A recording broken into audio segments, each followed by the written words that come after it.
A lot of people work all day long in a computer, hairdressers, artists, they are constantly using your hands and moving your wrists.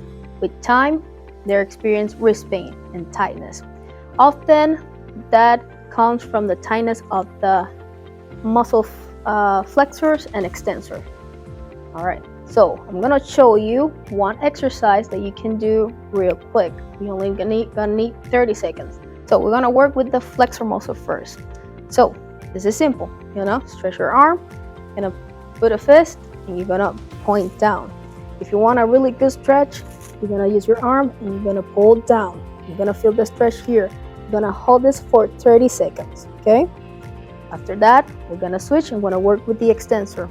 Now, we're gonna put a fist and we're gonna point up. If you want a really good stretch, you're gonna push back, okay? You're gonna hold it for 30 seconds, okay? You're gonna do this 3 times. So 3 going pointing down and 3 pointing up, okay? So if you're experiencing wrist pain, come to Lowe Chiropractic. We can definitely help you.